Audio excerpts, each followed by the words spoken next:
Ya, media Belanda bahas 3 pemain keturunan yang berpotensi bergabung dengan timnas Indonesia. Malaysia kalah di kualifikasi, FAM langsung dirujak netizen bandingkan dengan timnas Indonesia. Dan peringatan untuk supporter, Bahrain ada rencana jahat jika AFC tolak pindahkan laga timnas Indonesia. Simak selengkapnya hanya di Kamus Bola bersama saya untuk Anda.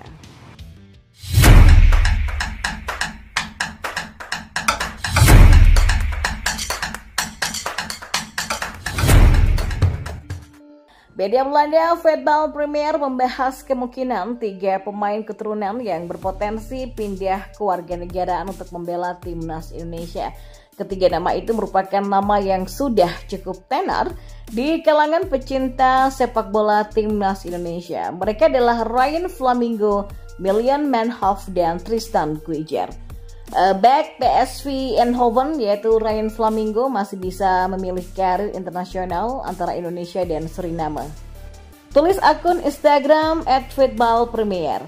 Ya, sejumlah nama dibahas ya. Flamingo berpotensi didekati PSSI, begitu juga dengan Milan Manhoef, sambung laporan tersebut. Dalam siniar itu, Danny van Laar selaku host membeberkan bahwa Flamingo punya kesempatan untuk memilih skuad Garuda. Kami itu punya 2 pemain timnas Belanda U21 yang masih diizinkan untuk membela Indonesia. Ya, kami bicara soal Ryan Flamingo. Ryan Flamingo mungkin berpindah kewarganegaraan ke Indonesia atau Suriname dan dia tampil bagus di PSV dan sangat potensial, kata Van Laar. Sementara itu, James Raven yang hadir sebagai bintang tamu juga menyebutkan 1 pemain lainnya adalah Milan Manhoef yang merupakan winger dari Stoke City.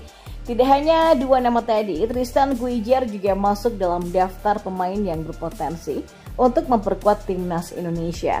Tapi sayangnya, Guijer saat ini harus menepi karena tengah mengalami cedera parah. Pemain yang dipinjam dari Ajax ini dikabarkan mengalami cedera lutut yang harus absen sampai Januari 2025 nanti. Ya, memang menarik untuk dinantikan dari 3 nama tersebut. Siapa yang nantinya akan diproses naturalisasi PSSI untuk membela skuad Garuda. Tentunya hal luar biasa ya kalau PSSI bisa mengamankan jasa Ryan Flamingo dan Milan Manhoef. Ryan Flamingo saat ini berstatus sebagai bek andalan PSV Eindhoven dan berkat bantuannya PSV kukuh di puncak klasmen Eredivisie di musim ini dengan menyapu bersih 9 laga awal dengan kemenangan. Sementara itu Milan Manhoef tampil oke bersama Stoke City juga di musim ini. Dari 13 pertandingan di semua kompetisi bersama The Potters, Milan mengemas 4 gol dan 1 assist. Dan kita beralih ke informasi bola yang lainnya. Ya, kekalahan timnas Malaysia U17 di ajang kualifikasi Piala Asia U17 02 dari Uni Emirat Arab berujung gaduh. Para netizen Malaysia pun meminta adanya perombakan besar-besaran kebijakan dari Federasi Sepak Bola Malaysia atau FAM. Berlaganya timnas Malaysia U17 di kualifikasi Piala Asia 2025 menjadi satu-satunya harapan bagi Malaysia untuk pentas di tingkat Asia.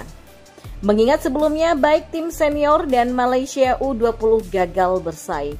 Namun kekalahan di laga pembuka justru memberikan pukulan telak bagi publik Malaysia. Ekspektasi terhadap timnas Malaysia U17 hancur seketika. Tak ayal banyak netizen Malaysia melontarkan banyak kritikannya, terutama tudingan mengenai kinerja Federasi Sepak Bola Malaysia atau FAM yang tidak serius melakukan pembinaan. Sebelumnya timnas Malaysia U17 memang baru saja terbentuk.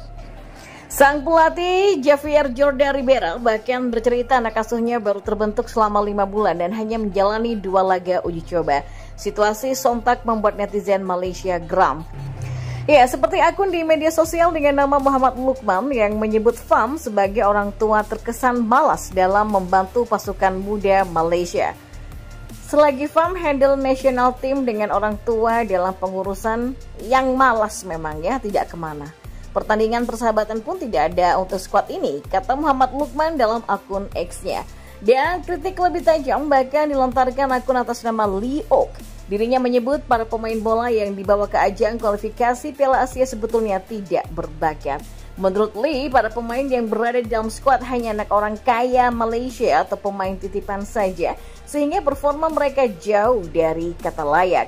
Tudingan Lee ini bukan tanpa dasar, sebab 25 pemain yang dibawa pelatih Javier Jorda Ribera banyak diisi oleh Akademi Mokhtar Dahari atau AMD, sebanyak 9 pemain dan 10 pemain dari Johar Darul Takzim atau JDT. Kondisi ini membuat netizen Malaysia mengatakan sepak bola mereka akan menjadi bahan lawakan bagi negara lain.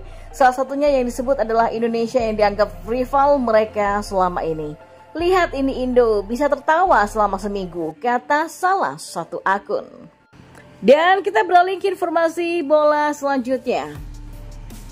Ya, mantan pelatih timnas Indonesia Jackson F. Tiago memberikan pandangannya terhadap permintaan Bahrain kepada AFC untuk pindah venue ketika melawan timnas Indonesia. Terkait hal tersebut, Jackson menilai permintaan itu hanyalah sebuah cywar. Menurutnya, Bahrain ingin memancing emosi supporter dan timnas Indonesia. Jackson pun mengingatkan agar supporter timnas Indonesia tidak terpancing seperti melakukan pelemparan-pelemparan, karena kalau hal itu terjadi, Bahrain akan melakukan tindakan. Menurut saya pribadi, mereka tuh cuma menyebarkan sebuah cywar aja ya. Dengan catatan mereka memberikan beban kepada supporter timnas Indonesia kami ataupun PSSI kalau ada tindakan apapun, mereka mungkin bisa melakukan sesuatu, kata Jackson dalam kanal YouTube Bola Bung Binder. Mereka itu kan mau menyinggung kita di sini supaya kita terpancing emosi, melakukan sesuatu sehingga nanti mereka punya dasar untuk misalnya ya katakanlah